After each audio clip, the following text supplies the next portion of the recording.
Good evening and welcome to the Distinguished Lecture in Islam at the University of Victoria. My name is Kathy Chan and I am the Acting Director of UVic's Center for Studies in Religion and Society for the 2022-23 academic year. It is my great pleasure to welcome you to our Distinguished Lecture in Islam, a lecture that has returned to the University of Victoria after several years hiatus. And on this beautiful evening, when the great benefits we reap from living in this natural environment are so evident, I'd like to open by acknowledging and respecting the Lekwungen peoples on whose traditional territory the university sits, and the Songhees, the Esquimalt, and Wasanic peoples who have continuing historical relationships with this land. The fund supporting the Distinguished Lecture in Islam was established in 2007 by an anonymous donor who wished to improve the community's understanding of Islam by highlighting the work of an eminent scholar working in fields related to Islamic studies. Our lecturer tonight, Professor Sadia Shaikh, is just such an eminent scholar. Professor Shaikh is a professor in the study of religions at the University of Cape Town. She specializes in the study of Islam, in gender ethics and feminist theory, and has a special interest in Sufism. Today, she offers us an analysis of social injustice through the lens of Islamic feminist ethics. Please join me in welcoming Professor Sadia Shaikh to the University of Victoria.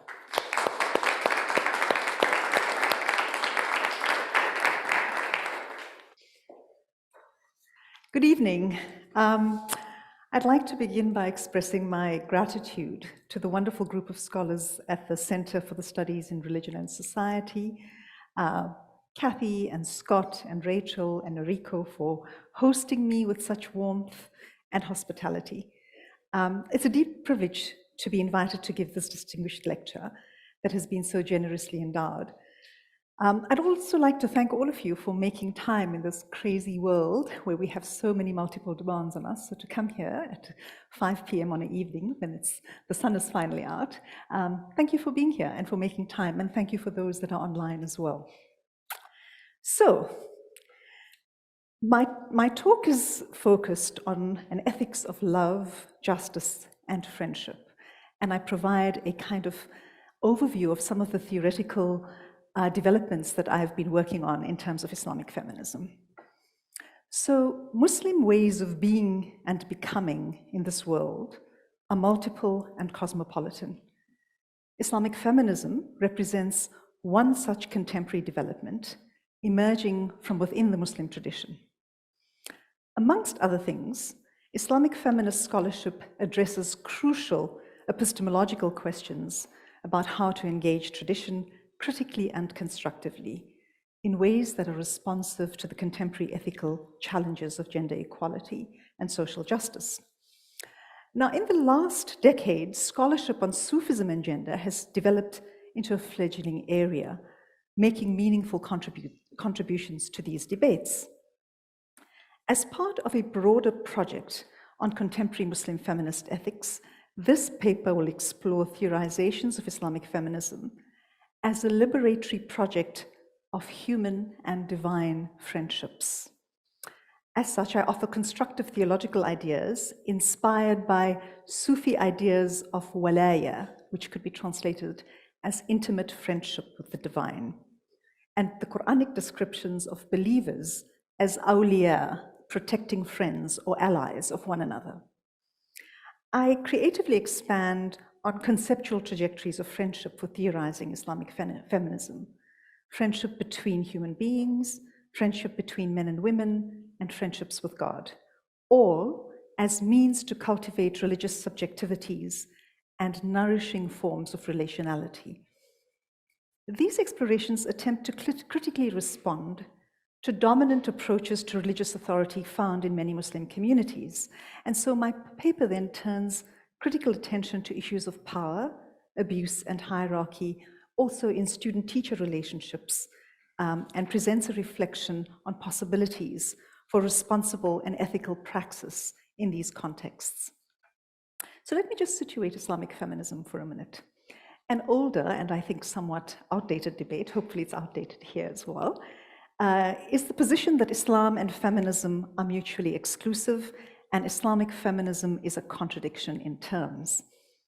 Opponents, whether these are anti-religious feminists, Islamophobes, or patriarchal Muslims, are strange bedfellows who all, despite their different positions, claim that gender justice arises primarily in secular spaces and is only consequently or subsequently adopted by Islamic feminists who instrumentalize their readings of tradition to serve such ends. So these kinds of dualistic assumptions ignores a rich and robust history of gender debates and Muslim women's demands for justice and dignity within the tradition. Secondly, it is based on a secularist binary that inaccurately separates religious life from broader social forces and assumes that people are formed primarily by singular discourses, and it falsely suggests that there must always be a tension between being Muslim and the quest for equality.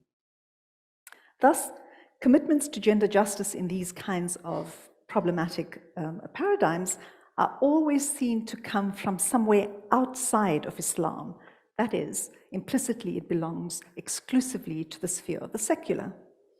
So many Muslim feminists, as many other religious feminists, have rejected these kinds of assumptions around the relationship between religion and gender justice. They have rejected the perspectives, on the one hand, of the Islamophobic or secular feminist detractors who find nothing of value in Islam, which they present as a peculiarly sexist religion. And on the other hand, Muslim feminists reject patriarchal critics who see Islam as their exclusive male territory to define.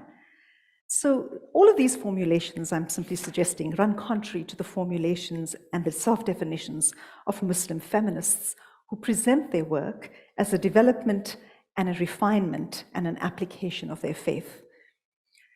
I'd like to suggest then, when Islamic feminists authorize, authenticate, recuperate, and imagine the past and engage the present, we do so in ways that integrate diverse intellectual vocabularies defining our contemporary worlds.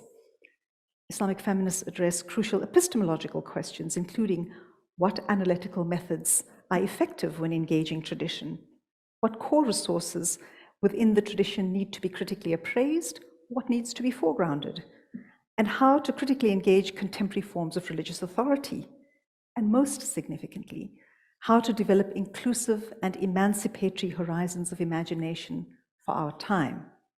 So to this end, I'd like to suggest, and it's a work that I'm currently busy with, a theorization of Islamic feminism as a friendship within, hyphenated, within tradition.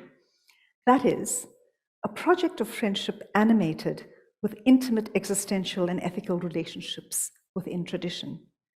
Friendship invites us to think about interactions based on intimacy, mutual concern, and care. Locating it as a friendship within tradition signifies that Islamic feminist work holds nuanced spaces of belonging and participation in Muslim communities, which includes wrestling with, constituting, and reconstituting the very terms of belonging in the face of fraught patriarchal legacies. Simultaneously, a number of Islamic feminists are contributing to reimagining the nature of tradition through constructive theological work. This highlights the seemingly obvious, I'm hoping for many people in the center this is a self-evident fact, but it's important to state it, the seemingly obvious but suppressed sometimes recognition that religious traditions are dynamically and continually shaped by historically situated human beings. More especially, that Islam as a living tradition continues to be in process and emergent within different communities of Muslim believers. As such, Islamic feminists in complex relationships to the past are part of a long historical trajectory of believers who are both the subjects and the co-creators of a living, emerging tradition. I also would like to propose that this intimate ethical relationship of Islamic feminists might be described as a location of what I'd like to call radical critical fidelity. Such fidelity springs from experiences of love, devotion, and commitment, rooted in deeply nourishing visions of human nature, possibilities, and inspirations provided from within the tradition. Simultaneously, these forms of critical love and friendship are radical in their candid critique of the inherited tradition, which might have unacceptable currents of misogyny and homophobia. Such a radical politics also needs clear recognition that all of our ideas of justice are evolving and changing over time. As such, it is important to be aware of the multiple locations of power and privilege that position human beings at the nexus of different hierarchies. We need, of course, to maintain an intersectional gaze that does not isolate gender from other social relations of power. I propose that a friendship defined by a radical critical fidelity signals loyalties and commitments characterized by critical forms of love that steadfastly resist injustice and that are attentive to the needs of those marginalized and oppressed within the community, and that grapple seriously with changing ideas of gender, foregrounding ever more inclusive visions of God, society, and self. So in these terms, a radical critical fidelity might describe how Islamic feminists engage modes of religious becoming through inclusive, compassionate, critical, justice-based, loving, imaginative, and courageous ways of being. And this is how I'd like to think about the dimensions of a friendship within tradition. So let's talk about this concept of friendship. Friendship is an evocative concept that suggests intimacy and care and helps us, I argue, to reimagine modes of relationship that could potentially shift hierarchical modes of engagement. Rather, it could help us to imagine modes of reciprocity, mutuality, and fidelity. And I am engaging specifically the ideas of friendship, and I'm drawing on some of the animating power of the term as it has been traditionally used within Sufism, while creatively rethinking it for Islamic feminism. Now, I want to clearly state at the outset that the ways in which I draw on Sufism is creative and constructive, and as I've outlined previously, explicitly, Sufism is not the exclusive domain of all things peaceful, gender just, and sensitive, and egalitarian in Islam. Sufism does not represent the good Muslim as they appear in some binary presentations in Western media. Sufism, in its historical and current forms, presents us with a full spectrum of gendered norms, ranging from, on the one hand, patriarchal and androcentric approaches to, on the other end of the spectrum, gender and sexually inclusive approaches. So my approach or my engagement with Sufism is not about essentializing it, but rather on drawing on central resources to enable egalitarian imaginaries. So traditionally in Sufism, friendship as the term walaya. So walaya is an interesting term. It's been used in Sufism. It's a very central term in Sufism. It's often been wrongly translated. I agree with Todd Lawson's work. It's been wrongly translated as sainthood. But in its essence, in terms of its grammatical and its semantic association, it is better translated as friendship. So I intend to draw on this legacy and diverge as well from these traditional conceptualizations. Walaya, as a verbal noun in Arabic, is a term that incorporates a complex range of meanings surrounding friendship, including notions of proximity, love, loyalty, mutuality, protection, and power. This draws on the Quranic description of God through the name Al-Wali, the divine friend, and through identifying exemplary human beings within the Sufi tradition as awliya Allah, the friends of God. Notions of walaya, therefore, have a powerful circulation in traditional Muslim worldviews.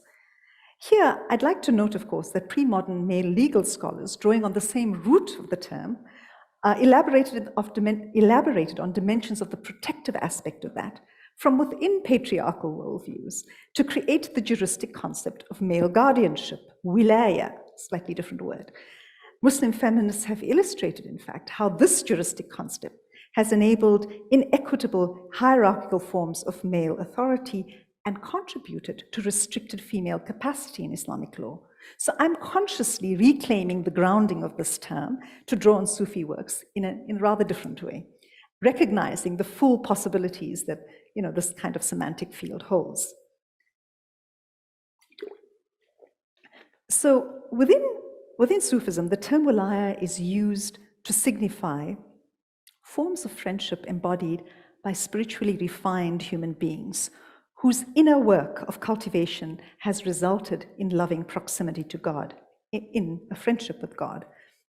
These awliya have attained the ultimate ideal human subjectivity in spiritual terms, and Sufis have developed elaborate mappings of friendship with God. The 11th century Sufi Hujwiri makes the sweeping assertion that the foundations of Islam's inner path and knowledge of God rests on the very concept of walaya.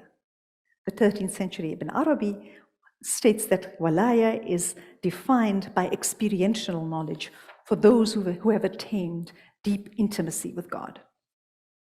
As such, the goal of human life, or the ideal human subjectivity for believers to aspire towards, is this kind of aspirational friendship. And so hence, friendship presents a central form of interaction around which Sufi religious anthropologies revolve. Self-formation that attains to the deepest knowledge in spiritual terms is intriguingly described as a reciprocal relationship between the ultimate divine friend and the human being. So this is one of the areas that I would like to expand. It presents, I suggest, for Islamic feminism, an archetypal model of relationships to reality, and pursuing this reality with a capital R, and pursuing this relationship assists the believer to attain the ultimate ends of Islam. Spiritual refinement is contingent on forms of friendship, and I submit that the cultivation of spiritually imbued friendships in the social world simultaneously nourishes friendships with the divine friend, while allowing us to give form or social reality to this innate divine quality of friendship lodged within the human heart. This theological lens enables us to recognize our images of the divine in ways that might reconfigure the God-human relationship, as well as interpersonal relationships, questions that I'm engaging with in more detail in my current research project. Now, walaya in Sufism is used in very specific ways, right? It's used to describe the spiritual attainment and the range of relationships forged by a distinctive and actually really relatively rare group of people who have realized this ultimate station of friendship with God.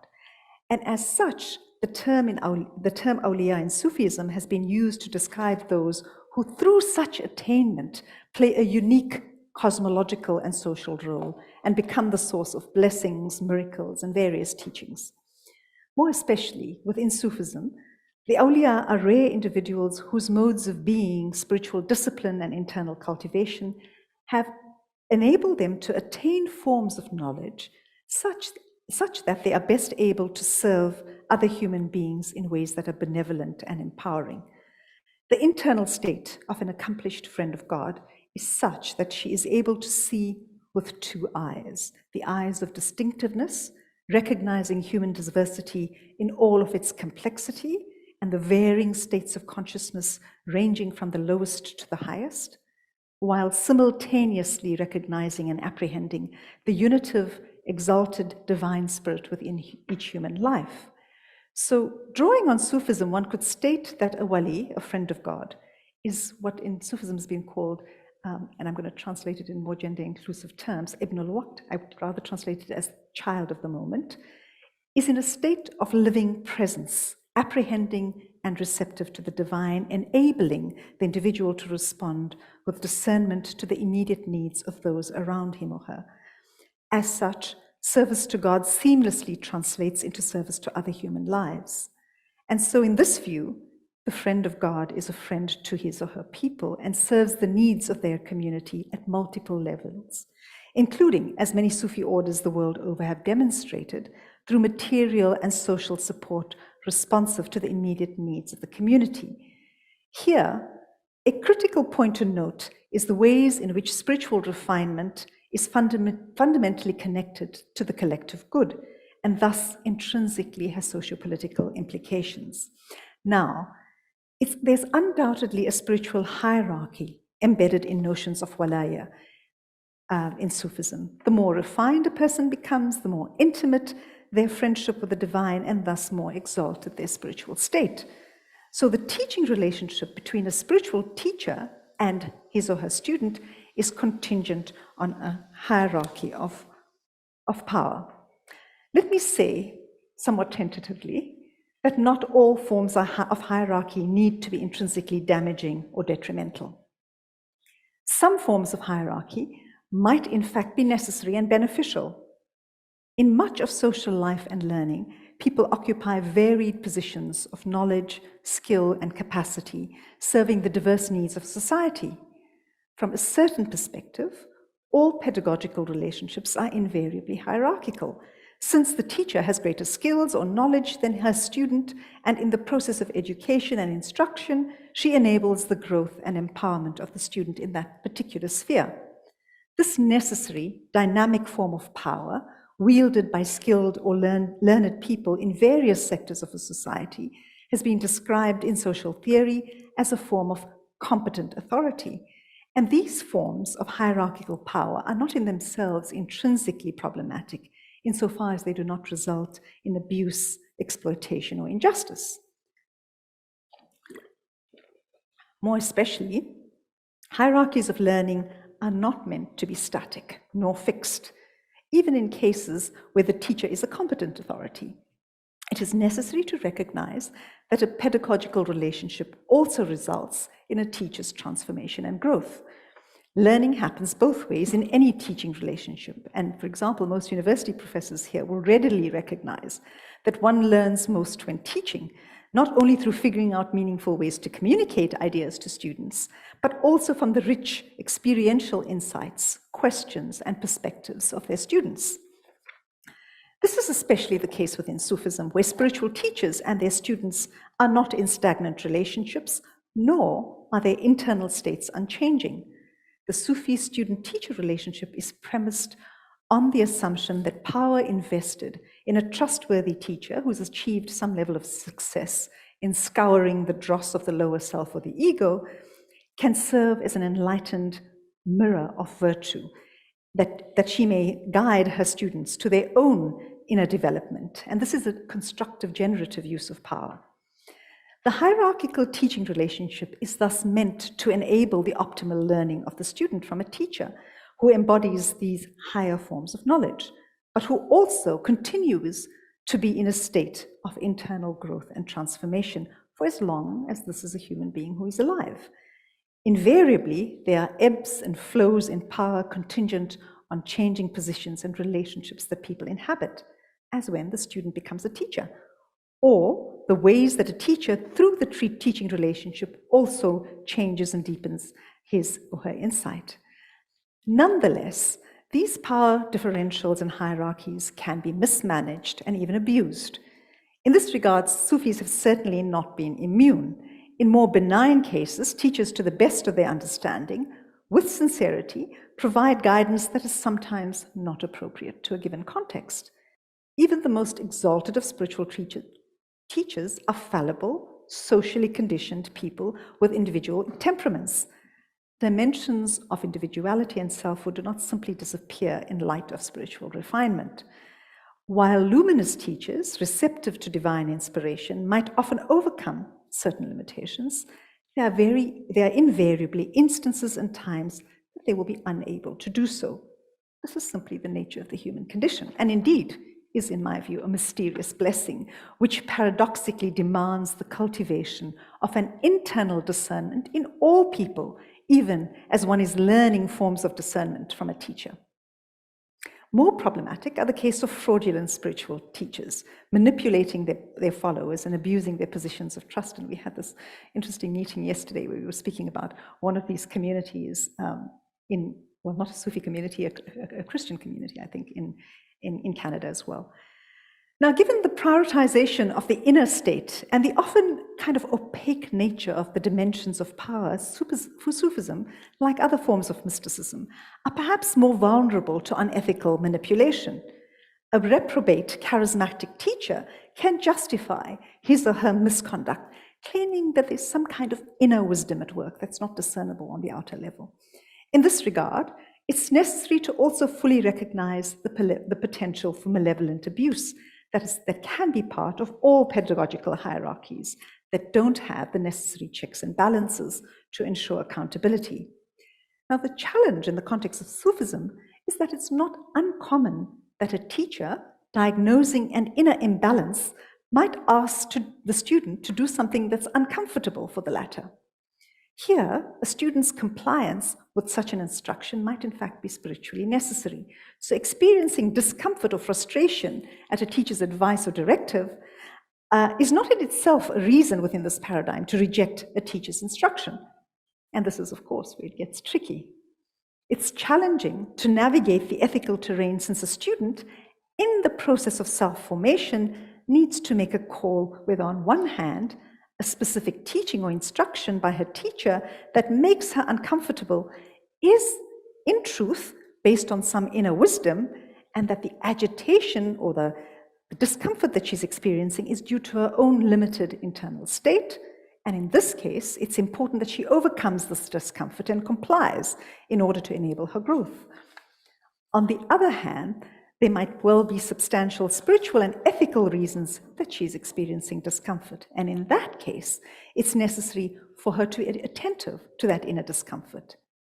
It is possible that there's some flaws or problems with the teacher's advice, either due to the latter's sincere but limited perception of a specific situation, or the latter's ill intent.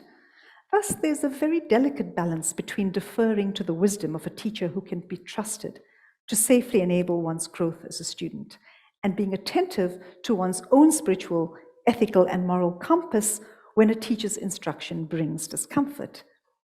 It is, of course, easier for a student to resist teachings that violate fundamental aspects of one's dignity and personal integrity, especially if one does not have an enduring relationship of trust with a teacher. However, this is seldom how these scenarios unfold. Mostly, students stick with a spiritual teacher who is proven to be helpful, supportive, and effective in their lives over a period of time. It becomes more difficult for the student to resist an instruction if the teacher has served up to that point an integral and positive part of her life trajectory and growth over a long period, and has thereby earned trust. And it is in these cases that a student might more easily override his or her internal dissonance or doubts, and adhere to a teacher's misguided or even exploitative instruction that might ultimately be damaging to self and others. In order to encourage students to retain some inner vigilance and agency, it might be necessary, I argue, to rethink our understanding of this teacher-student relationship in a number of different contexts. Recognizing the power differential between teacher and student while reformulating this relationship as a friendship might open up a third space in imagining more healthy forms of relationality. Friendship might more easily promote engaged conversation, questioning, reflection, accountability, and transparency as meaningful modes of engagement, rather than unquestioning obedience to a sheikh or a teacher. Friendship potentially offers a more horizontal, dialogical relationship that might nurture the subtle but vital equilibrium required between refining love and deference and healthy autonomous judgment in a teacher-student relationship. This might be one way to deal with the potential danger of esoteric authority, where wisdom is presented sometimes as veiled in realms of interiority, making ethical accountability and moral transparency difficult. There is, however, another positive side to the focus on interiority within Sufism. Spiritual hierarchy in Sufism is not intrinsically linked to social identities. In fact, as I've extensively argued elsewhere, patriarchy, premised as it is on gender-based hierarchy and essential male superiority, is spiritually detrimental to men, women, and all folk. In fact, Sufism focuses on the inner levels of refinement as a measure of value for human life, a measure that is intrinsically equally open to every human being. Accordingly, no social or biological or socio-biological construct of power can determine a human being's fundamental value, and each person has equal access and inherent spiritual capacity and shares the ultimate goals in this life within this paradigm. Herein lies the deep ontological and spiritual equality that is at the heart of Islam, a universal invitation that many teachers, Sufi teachers, have foregrounded. Such foundational egalitarian assumptions are potentially disruptive to other socially driven indices of value and prestige. So combining ideas, Sufi ideas of walaya to a stance of radical critical fidelity within Islamic feminism enables, I argue, a vigilance against iterations of tradition and community that are unjust or demeaning to any human being. Instead of seeking freedom and liberty only in an ineffable spiritual realm, an integral Sufi-inspired feminist approach encourages us to seek a continuity and congruence between theological perspectives on human nature and practical demands for social equality. They demand that we reconfigure paradigms of value and that enable us to call out damaging forms of social hierarchy, including patriarchal approaches within Sufism and within the Muslim tradition more broadly. Nonetheless, it is important to also recognize that any approach to friendship amongst human beings cannot ignore power relationships. In an illuminating study in the context of Catholicism, Brenna Moore alerts us to the fact that as we focus on the interpersonal dynamics of friendship, social and political power do not simply drop off the map. Friendship, she astutely notes, is no, and I quote, is no safe haven from other kinds of power, no magic circle protected haven from race, gender, and class. Thus, it is vital to recognize that spiritual friendships are also always situated in the real world of systemic inequality and difference, and the capacity to foster friendship based on mutuality demands internal vigilance against the structures of sexism, homophobia, racism, amongst other things, that position individuals and groups in very different ways. Truly discerning friends need to traverse the inner and the outer complexities of power to arrive at forms of relationality that are mutually vivifying and recuperative. Such an approach must thus demand that we reconfigure our paradigms of value, which enable us to call out damaging forms of hierarchy, including patriarchal approaches. More especially, with a rich tradition, Sufism at least, with a rich tradition of engendering radical love for the divine, potentially fosters a receptivity within human beings for higher forms of consciousness, for embodying virtue, for recognizing every human being and all creation as embodiments of the divine spirit, and a radical aspirational love that potentially can embody ever more encompassing respect for human dignity and justice, foregrounding the foundational equality intrinsic to the human condition and the imperative for mutual refinement as the ultimate goal of human relationship. There is a rich practical and theoretical potential for the category of friendship, drawing on a Sufi framework. So while walaya within Muslim tradition has been generally used to refer to a very small group of spiritually attained people, I am suggesting, therefore, the broadening the reach of this term for the purposes of Islamic feminism in expanding the imperatives of walaya as a form of relationality based on spiritually refined relationships, open to all Muslims, is one way to imagine a transformative ethical landscape for our times. Indeed, gender justice, I argue in much of my other work, is an intrinsic form of contemporary self-cultivation within Muslim societies, as in other societies. So friendship is both a practical and a theoretical category, thus, I suggest, could be quite productive. Indeed, positing friendship as a way of imagining refining forms of relationality that reconfigure power, moving us away from static hierarchies, and encouraging forms of mutuality, love, respect, and accountability are valuable, and they are productive spaces within Islamic feminism to think about friendship in encompassing ways that include friendships with tradition, friendships with current and past spiritual teachers, friendships with peers and cohorts, friendships between men and women, friendship between all human beings, friendship as a mode of relationship to the self, to the prophets, and ultimately to the divine friend. Thank you.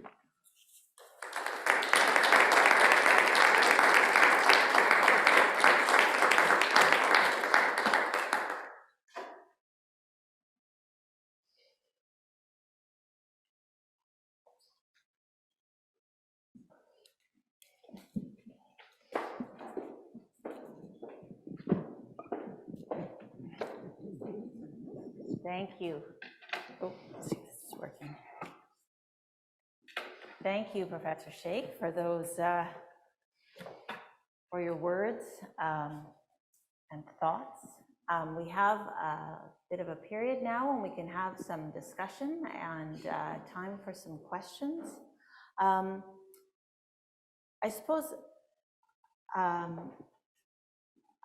perhaps begin by asking you about some of the concrete realms within Cape Town, within South Africa, and the spaces that you're in, where you see these ideas on relationality and friendship playing out. So you've just got here, so in a way it's perhaps an unfair question, but I'm asking if you can help to situate us a little bit in relationship to the context you're in and the context in which you're thinking about friendship and relationality.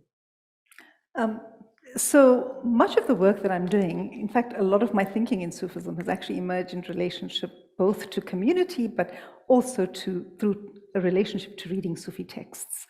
And so when I think about this relationship to tradition, it's about, as you know, personally, I found Sufi texts and Sufi traditions, both theoretically and practically, to be ways that have really enabled my own sense of who I am and what role I have in the world.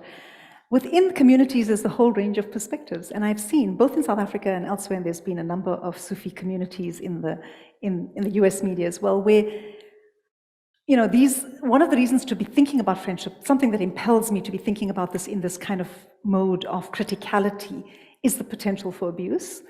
But I also know that Sufism has opened for people both in my experience and in the communities at home, have opened up ways to be Muslim that are deeply expansive. And so to be able to both embrace that which is life-giving and nurturing, but to also enable a vigilance. Because it truly is, I mean, many of you know that there's a whole new literature on spiritual abuse and the kinds of trauma that happen as a consequence of the violation of trust when people are in this process, and some of the deepest yearnings and desires and aspirations for being human are molded quite productively and then exploited. So there's been those communities in South Africa, and then there's been communities that have been remarkably nurturing and magnificent for men and women as well.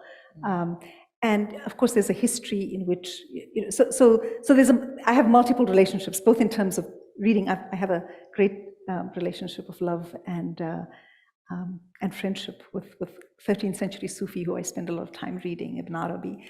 So that is actually one of my central inspirations.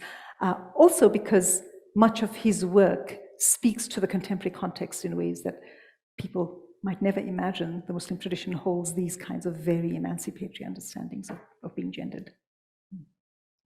Thank you.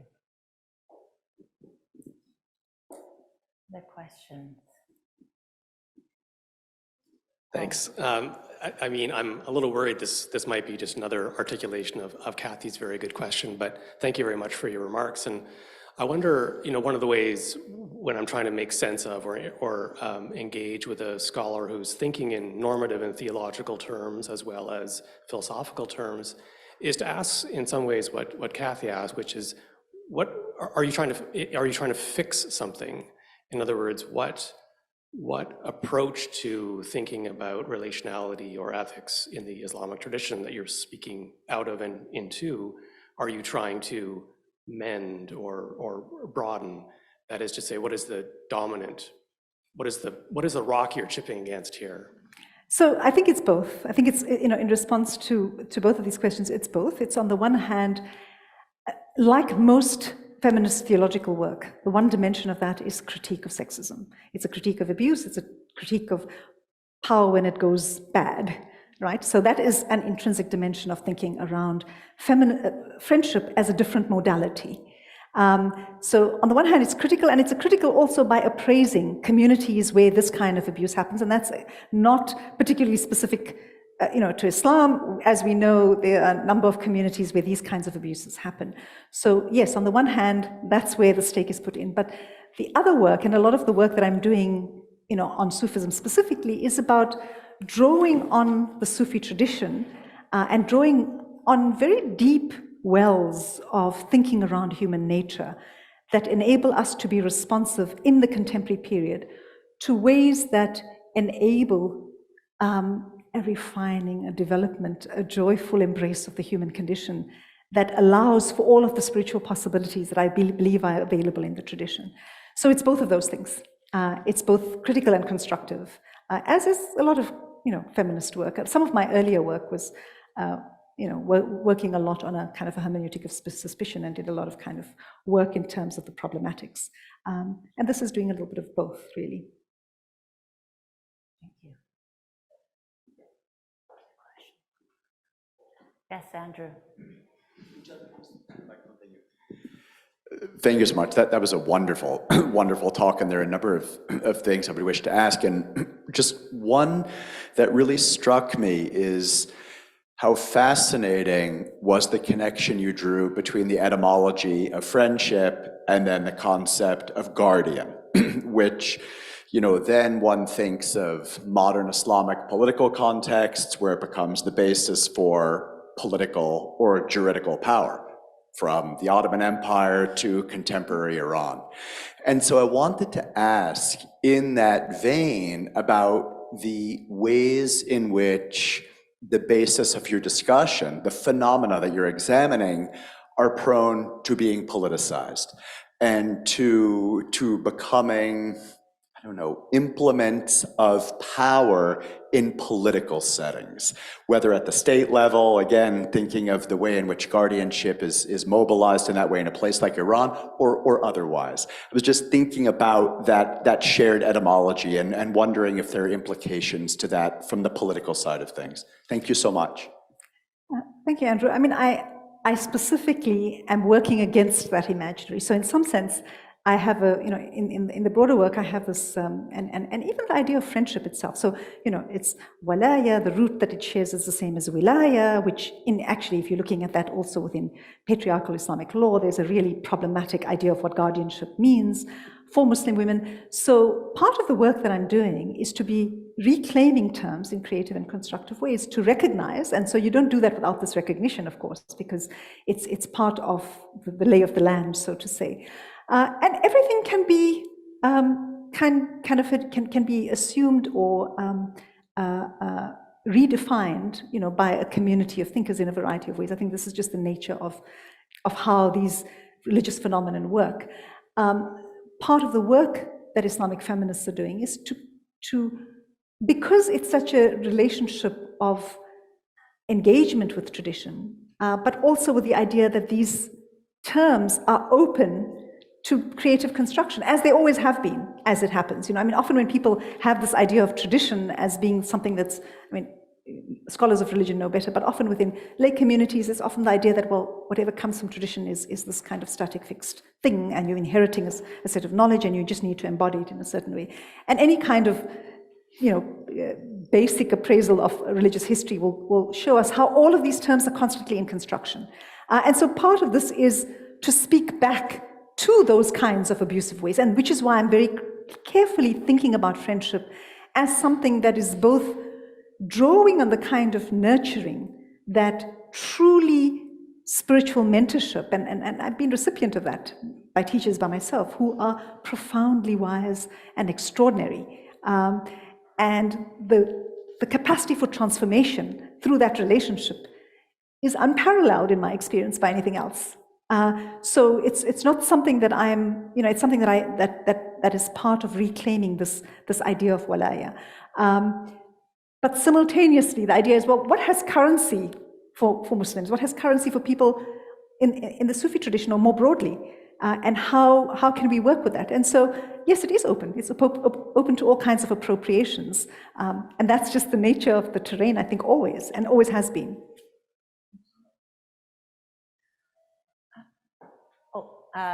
We'll take one from Rachel, then we'll go to Paige. So we have a question from Dr. Shobana Xavier. Dr. Shaikh, thank you for your beautiful and insightful talk. I really appreciate this call to shift focus on walaya and friendship in Sufi perspective. I wonder how much you are drawing from Ibn Arabi, or how Ibn Arabi conceptualizing friendship. How is he conceptualizing friendship versus saints? Are there other thinkers you are drawing from as well?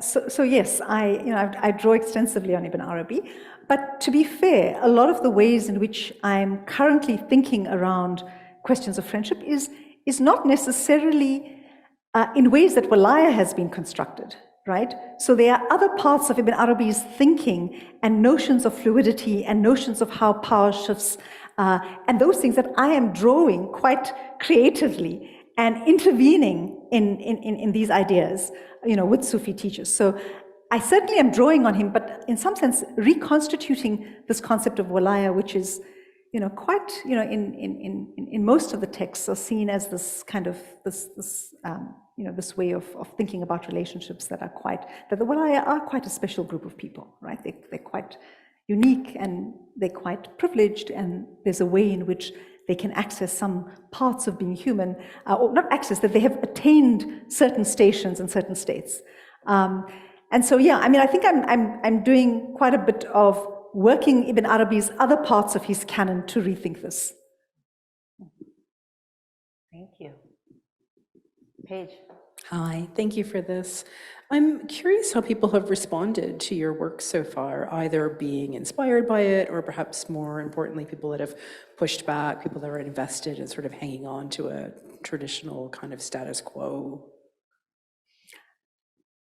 So there's all kinds of approaches, of course. There's all kinds of responses. There are many people who kind of would dismiss it out of hand as being kind of those kind of scholars that are doing feminist stuff. It's particularly the kind of opposition to Islamic feminism broadly that happens in certain quarters. In other quarters, my work on Ibn Arabi, particularly in terms of Sufism, has been actually well, at least some of the reviews of the scholars within the area of Sufism has been relatively well received, which I was very pleased about. So the idea of thinking within tradition in this kind of way, some of the responses that I've had in terms of my work on Ibn Arabi is that the previous work on it, there has been a major study on gender in Sufism and in Ibn Arabi, but it was read through very traditional kind of gender complementarity lenses, on Ibn Arabi especially. And when I kind of was looking at those texts and traditions and went back to them, it was very clear to me that those things were being read in a particular way, and that the entire corpus was a lot more, had a lot more potential to be read differently. So, it's been received differently. The one heartening thing is that there are, in South Africa specifically, there are many young Muslim folk who have been very receptive to ideas. I think that the evolving sense of, being part of the contemporary world, where questions of what it means to be a human being, what justice looks like in your community, what it means to be inclusive, which they're engaging in all of their lives, and with a desire to have a integrous relationship to tradition. Many of such folk find these approaches, by myself and by other Islamic feminists, as being deeply helpful and nurturing, and that's of course the community for whom that matters deeply to me. I might jump in and ask my own question, and then we'll go to online, because I've been sitting here thinking about, so I'm a non-expert in the Sufi tradition, but I've written a bit about feminist approaches to religion's encounter with legal traditions. And in that context, I've thought a lot about religious institutions. And I'm wondering what part institutions play in your ethics of love and friendship, because friendship, at least on its face, seems like a concept that is easier to wrap your head around with individuals, right? With an individual who is your spiritual teacher, or between believers, or with perhaps lots of members of the community. But when we talk about institutions and the authorized interpreters of the law and those deeply embedded structures, I find sometimes ideas of dynamic, and that, I agree with you that religions are dynamically and continually shaped, but sometimes they butt against institutions. So I'm wondering if you've thought about the role of institutions in all this. So, Sufi communities can be seen, as kind of, it depends whether you're speaking about institutions as quite kind of specific formations. So institutions broadly, one can think about Sufi communities like they're very kind of interesting and complicated, relationships of belonging and community and authority that work within these Sufi institutions, they are of sorts. So in effect, the approach is it's thinking about a modality of power. It's about rethinking modalities of power. And in principle, if we're thinking about friendship in this kind of notion of a critique of modalities of power, then my view is that it has an applicability not just at an individual level, right? That it is about how one thinks about modalities of power within institutions as well. And so in my view, this has that, and that's an area that I'm thinking around more now. I'm thinking about how to expand this specifically in this way. So it's things that I'm thinking through right now. But I think part of the other issue is, for example, we often think, when one is looking at the contemporary landscape of various social, we were talking about South Africa and other kinds of political problems that don't have challenges in your context. And indeed, when we're attending to political challenges, often we're dealing with structural issues and the solutions need to be at the political level. But in effect, we also need to recognize that those kind of systemic changes require very dynamic interaction. The cultivation of individuals are kind of dynamically and integrally related to how we think about political structure. We tend to think about individual and social forces, and there is an integral relationship between them. And so, the view is, on the one hand, one thinks about modalities of power, but that you renew, revitalize, rethink human subjectivities. And if one is thinking about those kinds of modes of rethinking the self, those also are integrally and intrinsically related to the political, invariably. It's not the only level, absolutely. There's all kinds of other work that needs to happen, but it's a component that can't just be individualized in that way, I don't think. Thank you. Yeah. So we have another online question from Zabine, and Zabine asks, could you imagine this modality of friendship, which requires deep engagement and commitment, being embraced by Muslims of all ages, including Muslim youth, who are often more mobile, swiping right, exposed to the diversity of the spiritual marketplace? Or does it come with age, with spiritual maturity? ? Oh, that's such a great question. Well, I think that, I don't have an easy answer to that. If I was going to give a traditional response to it, I would say that it's a process of discernment that happens. But I do think, let me rather defer to an anecdote of one of my spiritual teachers who actually, and so this is maybe an easier way to answer it, who actually said that in the next generation, this is somebody that passed in 1986, and he said that in the generations to come, what we actually are going to have is young people that have far more spiritually refined lenses from the get-go. So I'd like to believe that, just because part of that is maybe just a desire for a hope of a different way of being. So yes, of course, the spiritual tradition requires that we think about, and that. The reality is that's a lot of old folk that completely lack wisdom, right? So it's not really necessarily those variables don't work in that kind of straight line. It is a question. You cultivate young folk in a community contingent on the forms, at least at one level. There are numerous levels, as we know, that impact people's formation. But enabling kind of community structures that are vigilant around specific kinds of abuse, that actually think about certain forms of relationality in more empowering ways, in more transparent ways, I think also enables younger people to think through selfhood and to imagine themselves and to be and become selves in different kinds of ways. So, I mean, I don't have a straightforward answer for that, and I don't know that, there's one answer for that. I think that might be a bit of a cop-out, but that's kind of where I'm at. Good question. Yes. Thank you for your enlightening thoughts. And speaking of wilayat, it's like I cannot make me stop about thinking of imamate in Shia Muslim perspective, which is the being or loving the family of the Prophet Muhammad. So what is your comment about the feminist theory of that, following the family of Prophet Muhammad? And I found it really strong that it has a really strong connection that in the wilayat Shia Muslim perspective means that you are having a role model in your life and you have to follow them. And especially for women, would have a woman that that is actually acts as a role model for them, and which is one of the families of Prophet Muhammad. So how do you could you tell me that, is it different from in Sufism or Sunni and Shia perspective in your own explanation?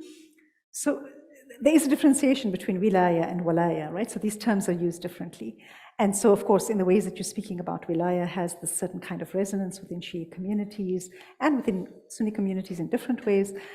What I'm looking specifically is at the Sufi concept of walaya, which is a little different. And that concept of walaya applies across the board to Sunni and Shia thinking, Sufi thinkers. So it's not specific, but these are different concepts within Sufism. They have an affiliation because this semantic term of protection and proximity and friendship have these resonances. But I'm developing a specific element of that, drawing on Sufism. So it's not exactly the same concept. I thought that one of the really interesting things that probably a lot of people in this room connected with that you said was your comments around the teacher and the power differential between teachers and students, and this difficult balance of a student needing to experience discomfort in order to grow, but that's just such a delicate area, right? Whether we're in a religious context or in a university or in another school context. And at some point along, as you were talking about that, you said something that I may have missed about how the power differentials something can go wrong, where it's not quite abuse, but where the teacher makes a mistake is what I understood, and that can be a mysterious blessing, you said. Now, I'm just wondering if you can clarify that, because I really, it perked my ears, and yet I wasn't sure I quite understood what the mysterious blessing was. Could you unpack that for us a little bit? Sure. So my point was simply that, to be able to give up authority completely to a teacher. So the teacher could be malevolent or benevolent, right? They could just be wrong because they've misunderstood or they've not read the situation properly, or they just got it wrong, not from malintent, but just from their own limitations. Or they could be malevolent. But the mysterious blessing that I am talking about is not that, is that keeping up one's internal, keeping the kind of the forms of responding to a specific teaching where you don't simply receive everything and embody it obediently, is a mysterious blessing, because it's even that learning relationship with the teacher, even through the weakness of the teacher, has the potential to foster the capacity for discernment if one thinks about it as simply not a relationship of kind of obedient, silent receptivity, but of one of engagement, of probing. Okay, I'm uncomfortable. So you've asked me to do this, but it doesn't sit quite right. What do you mean by that? Why? Why do I need to do that? And this kind of interactive relationship where there's an unpacking of it, and the teacher will provide some reason. And the fact that you welcome discomfort is a means of embracing a kind of dynamic internal moral compass where discernment is constantly in process. So even that, I'm suggesting, is part of what doesn't allow you to quietly say, I've got this great Shaikh, oh, she's wonderful, or he's wonderful, I'm so transformative, all of my relationships are changing, I'm becoming this wonderful person, and I'm learning from, great, but, that it's not an easy, in my view, that would be too simple. Thank you. Jessica.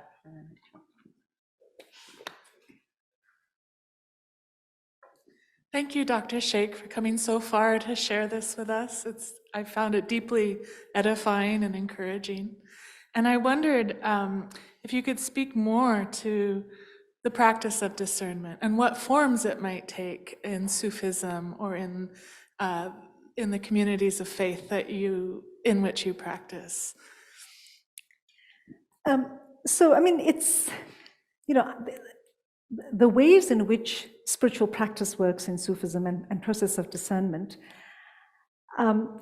is about, all of the hard work of spiritual discipline, right? It's often about, your teacher would often give you, if you have a relationship with the teacher would give you, one thinks of it as one analogy that's been used is like a spiritual doctor. So if you go to a teacher that's discerning, they can understand, well, Sadia needs to talk a little bit less, she needs a bit more, qualities of subtlety, or, so please recite 1,000 times Ya Latif, the subtle one, every morning, or, a set of litanies that are about a certain kind of practice. On the one hand, it's about, doing all of the discipline, waking up before Fajr in the morning, sitting in the middle of, the kind of things that's part of spiritual discipline within Islam. But discernment, and this is, things that I'm also currently working through. To be fair, in Sufism historically, there's always been the idea that you do these practices, on the one hand, but the real world is the workshop of the soul, how you interact with other human beings. So there's a cosmology in this, right? And the cosmology is that the human being within Sufi tradition, within Muslim tradition broadly, and Sufis have made a big deal of this, is that the human being is fundamentally, in terms of its religious anthropology, a constellation of divine attributes, that all human beings are constituted by these divine attributes.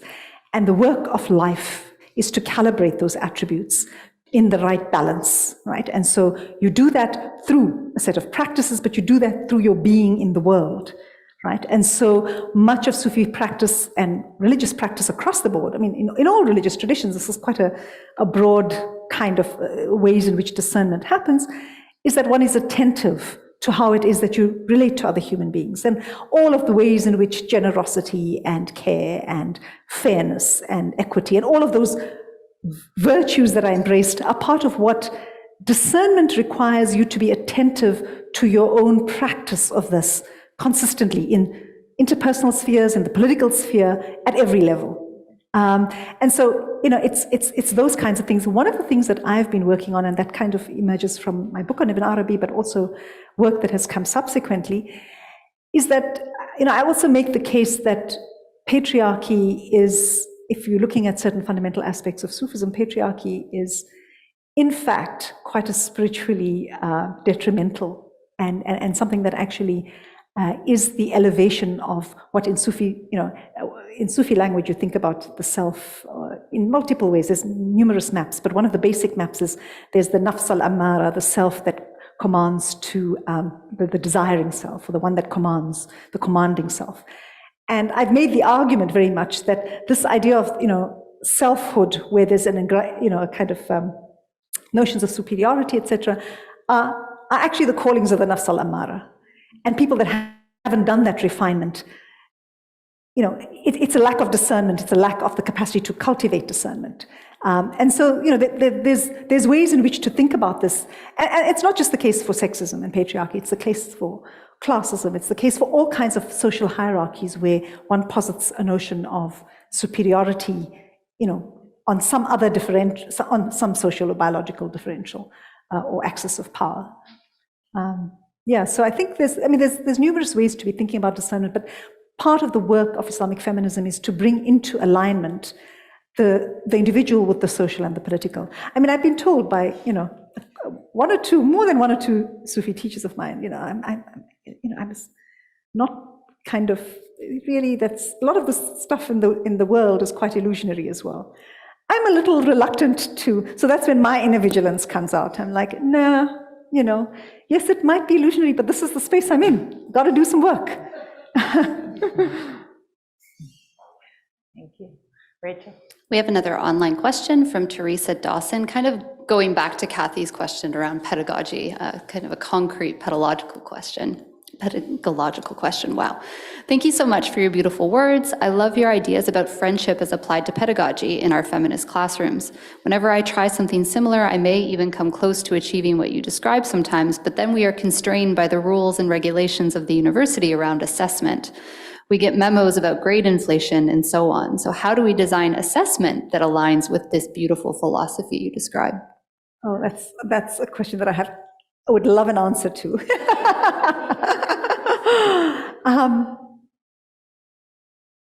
Yeah, I mean, the reality is that, assessments and things like that function within hierarchies, and the question of how one, and the question that we need to ask also, it's not just hierarchies, there is competent authority.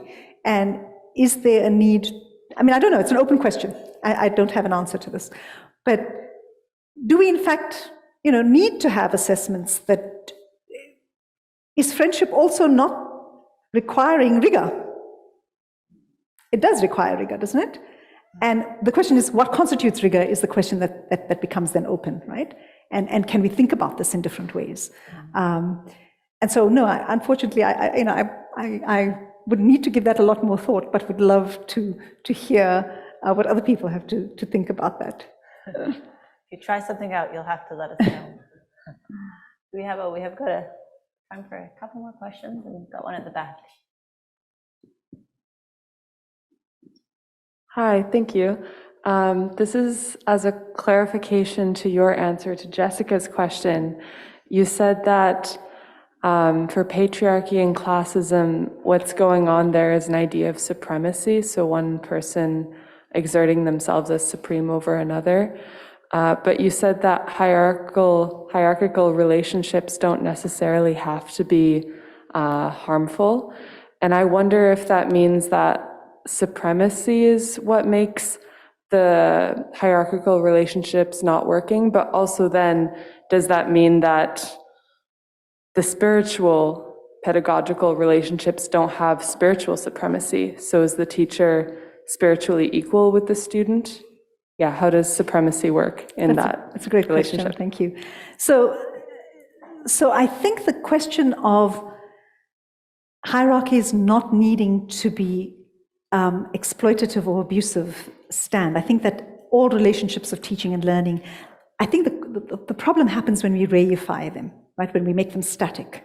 If we think of it as just one-dimensional and we assume that, and the idea of supremacy, like patriarchy makes intrinsic assumptions about supremacy based on a certain criterion of what, you need to have a penis, you need to be a man in a certain idea of what manhood, what constitutes manhood, right? So there's a specific way in which a certain kind of embodiment becomes the signifier of value, and it's regarded as being authoritative, powerful, superior, all of those things.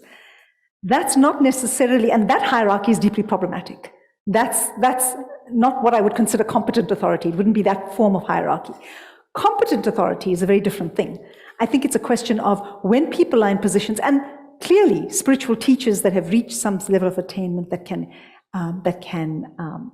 be helpful and that can be mentoring and that enable other people, have certain forms of knowledge that are different, distinctive, different, except that they're not fixed in those modalities. And that doesn't mean that their spiritual state is always, and so that's one of the things that I, coming back to is that you don't fix anybody in any one position.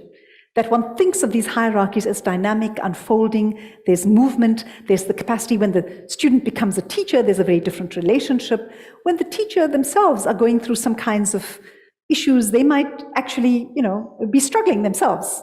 So the recognition that these things are mobile and are moving and are fluid, in some sense, allows those forms of hierarchy to be to be dynamic and to potentially have, and to have value. Hierarchies that are premised on patriarchy, I think, are quite different, or racism, or are very different. They have a very fixed idea of how value is attributed in that scale. Thank you. Oh, you've got a question? Sure, if I may. Thank you. I just had a question. I'm wondering if you could expand a little bit on the methodology behind your brand of Islamic feminist reflection. And in particular, I'm thinking there seems to be an inherent hierarchy, at least in the quality of certain ideas. Mutuality, reciprocity, as opposed to their opposite. Emancipation versus its opposite, and so on. And so these are doing a lot of work. And I'm wondering if you feel like these things, or if feminists are beholden in a way to the tradition, in a way that they have to justify certain concepts or political programs or anything else in terms that go through the text and then find something that sort of a modality that does the work for them in these ways and highlight them, or if the ultimate authority rests in these virtues in a way, and if we don't find them there, we'd still operate according to these virtues. So, I mean, in various traditions, there's a kind of like apologetic imperative to justify to the community that this is emerging from the authoritative texts and so on. Do you feel that sort of necessity in your work? What is the relationship to tradition and to the prophetic voice to that tradition? Thank you, Scott. That's an important question, and I think that is a broader question with feminist theology across the board, right? I mean, many critics of feminist theology would argue that it's a very specific instrumentalization of the tradition, that it's a specific way of asking the tradition to do the work you need to do. I think about it a bit differently. I think that actually all communities of believers work in complex, in every historical period. One engages parts of the tradition. There are, across the board, there are particular values. So no Muslim would say, or no Christian would say, I would imagine, that justice is not a value. I mean, nobody's going to make that claim. There's a very clear sense that how we understand justice to unfold, of course, is very different depending on where you're located. On a certain, if you think about gender specifically, how you understand justice can be radically opposed. And so the question is, do we have a traditional notion of justice? And has that always been the same? And if you were to take one single view of tradition and you just map from over maybe 2 centuries, you'd see in those two historical contexts, the tradition has got very different understandings of what that might look like. And so my argument is that in every time, in every moment, and in fact, I would argue that it's quite a Quranic thing to say that the ayat on the horizon and the ayat within the self, the signs on the horizon and the signs within the self and the signs within the text of the Quran, the verses of the Quran are called ayat, that these 3 levels of signs or unfolding are indicative of the fact that all conceptions of tradition are constantly an unfolding relationship to whatever is going on, because there's no other way you can be in relationship with the tradition without a set of relationships to your reality. And that in itself is part of tradition unfolding. So you could see it as a particular way of instrumentalizing tradition, and that's a fair claim to make. I would argue that it's a lot more complex and it's a lot more nuanced. And I think that if the unfolding signs on the horizon are, for me, the way I make sense of it, are the ways in which narratives of justice that are presented to me that I haven't thought about before. That notions of the self more inclusive, more focused on dignity, on justice, bring to the table of tradition. What does this mean for now? And so it's not simply using the tradition to respond to that. It's when the tradition has justice as a fundamental value, the question of what that unfolding looks like in every time, in every period, in each believer, is part of the dynamic of being a believer. There's no other way to be a believer, in my view, or to be an adherent of tradition that's meaningful. We have another question online from Simi. How might you connect this idea of walaya as friendship with the essential Sufi notion of ishq, radical sacred love, and the relationship of lover and beloved, which can also be construed as a way of relating to other humans, male or female, teachers, prophets, ideals, texts, practices, or the divine? Is ishq too fiery or intense a concept to serve as an ethical corrective within relationships? I absolutely agree with Simi. I think that ishq and love is absolutely wonderful, and the fire of ishq is intrinsic to any kind of transformation. I think that these are connected, and I think that there's been, I guess that I'm looking at friendship more. One of the reasons that I find friendship compelling is that I think of its capacity to be theorized, related to, engaged with in a multiplicity of different ways. Whereas I think of ishq, and this is I think of ishq as this very fiery, intense, unveiling relationship with the beloved. So I think they're connected. They're fundamentally connected, and I think that this is ishq is at the heart of the mystical experience, right? It's at the heart of the mystical tradition. It's at the heart of a radical love. For me, friendship is, well, what does that look like in different social modalities? And there are ways in which friendship, I think, has a wider reach, so to say, while being animated by ishq.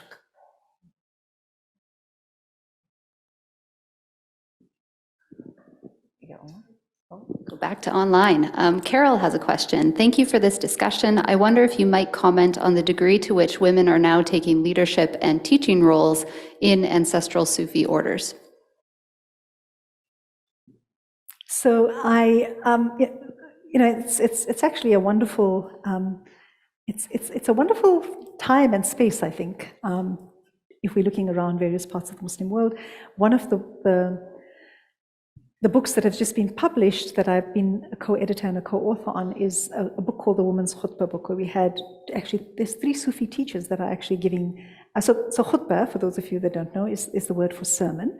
And historically, women have not historically, because the history also has some interesting tensive moments all right, let's not go there right now, but at the moment, there's an emergence of women's religious authority in smaller spaces in the Muslim world, but across the globe in really interesting ways. And they've actually always been Sufi female teachers, but the way in which they're taking up public space in the contemporary period is quite exciting and different. And I think that it's, in terms of the current space, these are moments, there's some amazing work that's happening on Sufi teachers at the moment, women teachers.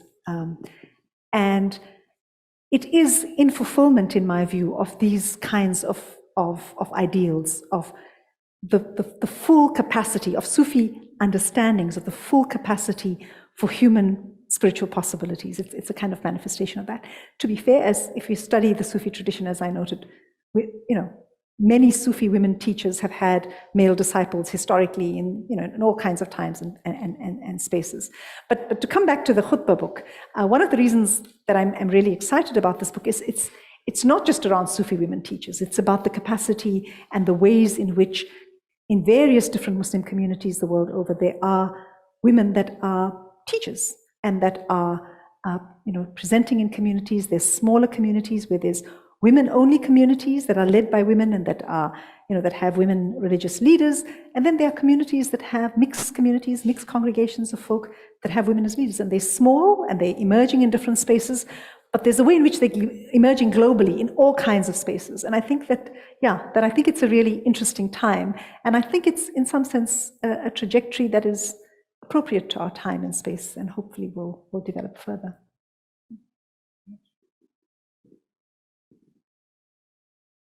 I was just going to make a very short point about... Folks can't hear you on the Zoom unless we... Sorry, I was just going to make a very short point about the previous question about ishq, and just because I think there's an element of surrender in ishq, which I would not have necessarily... So it's a different work that friendship does, right? And it's not the, so anyway, I was just going to follow up with that. Yeah. Absolutely, and that's precisely what I meant by that modality, right? That friendship is this modality of relationship that is kind of, that can hold transparency and accountability and all of those things, whereas ishq is the fire of love, where you just are receptive and transformed by it, and it's its own baby. I have a question about how your work lands in the university in your context in South Africa, whether theological reflection is just part of the humanities and is engaged in active ways, or if you couch things differently in a more religious studies sorts of terms. What feminists and coming from other perspectives think of what you have to say? Okay, so there's a range of works. The South African Academy is quite interesting. There are many schools of theology. I don't work in any of those. I work in a department of the study of religions, and there's quite an interesting space that I'm the only one that does that kind of work. Which, I do work in feminist theory. That's, I just published an article on thinking through gender fluidity, looking at Islamic mysticism that engages with various feminist thinkers like Judith Butler and like Irigaray and other such people. So I'm thinking about these kind of Muslim archives to be thinking through gender in ways that open up conversations across the board with other theorists, and not just with a kind of, and not just with Muslim communities. So it's kind of, I sit very much in between and sometimes occupy very contested spaces because it's not, and the kind of theological faculties do, other kinds of work, and they're predominantly Christian in South Africa. So it's an odd space. It gets received, it's in the human, and I've done very different kinds of work. So my earlier work was a work on empirical studies on Muslim women in South Africa, where I interviewed women and did, lots of kind of interviews around thinking through their relationships and abusive relationships. What did the religious community look like? What were the responses within the community? And in fact, how were they making sense of things? And so actually theorized from their experience and posited a particular, so that work was both social science and empirical, but actually I posited a very, I think at the time, quite a constructive category to be thinking about the lived experience of women as a source of ethical world-making and self-making. And that has developed a fair traction in Muslim Islamic feminist theory. It's called a tafsir of praxis and has been used subsequently by a number of other Islamic feminist thinkers. So the work I do is quite varied, and unlike the context here, South Africans are by and large very religious. We have a very religious kind of context that we work in. So the ideas and religion departments for the study of religion, in some sense, are kind of in a bit of a tensive relationship with that. So to put it mildly, I occupy a messy space, but I quite like that.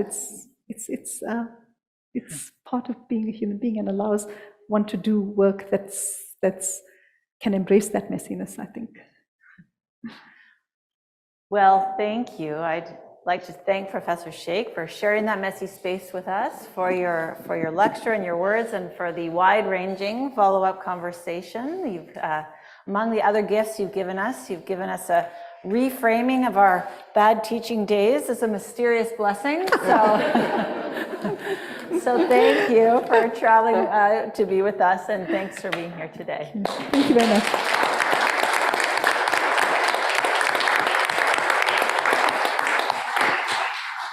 Just a quick note about next week that we have Rebecca Hall, the assistant curator at the Pacific Asia Museum in Pasadena, with us to talk about cremation structures and the path to heaven in northern Thailand.